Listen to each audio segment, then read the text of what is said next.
Holgate Windmill. It's York's last surviving windmill and the oldest five-sailed windmill in the country. The upkeep of the structure is all down to a group of dedicated volunteers who keep the 18th century building in working order. We're just all in love with the most beautiful building in York. Yes. And it's just a joy. It's a bit like people falling in love with steam engines. They're living machinery, and this is a living machine, and you can't help but smile when you see it.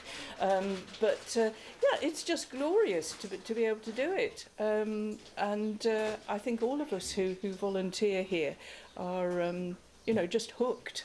We get a lot of friendship and a lot of camaraderie and a huge amount of experience. And you'll notice quite a lot of us are women and we're retired. And I, certainly speaking for myself, I realise just how much I enjoy getting involved in something which is really quite serious, heavy engineering and physical hard work. And it's not something that is readily available to us to do. So, yeah, that's one of the joys. I think almost everybody is just delighted to see it looking in such lovely state and being used and not falling apart as it was. We've certainly put the price of the houses up in this street. And now they're being honoured for their hard work and community spirit with a Queen's Award for Voluntary Service. The mill is also very much part of this community. We've had lots of awards for the restoration itself, the physical restoration and the engineering work, but this is a recognition of the part that the mill plays in this local community and the affection that it has and the way in which we involve lots of people in lots of different ways in the activities of the mill.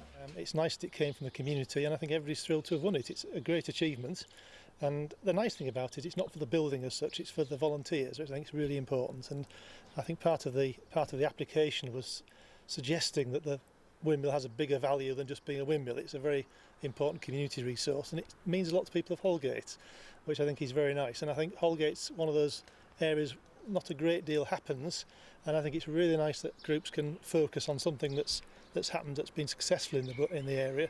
And I know it's encouraged a lot of other people to have a go at things, around the area, and I think Holgate's had a big effect on that, which is nice. Although we do get a lot of visitors now from out of the city, still the vast majority of our visitors are locals who come time and time again and who are probably members. So I think they actually feel as connected to this mill as we do. They're all very proud of it, and I think that's its strength. Many of the volunteers have been looking after the mill for years. I think there's nothing to beat putting your hand in the chute and feeling the flour and, just feeling that you've done a good job at the end of it, and that's a great reward. And you can imagine that same reward being felt by millers that have milled this mill 200 years, and that's a nice connection, because we are doing exactly the same thing as someone did when it was built in 1770, and that's a great feeling, really. As part of their award, the Preservation Society will receive a certificate signed by the Queen and a crystal presented by the Lord Lieutenant of North Yorkshire. It will be given at a reception near Scarborough in September. Anna Riley, Bats TV.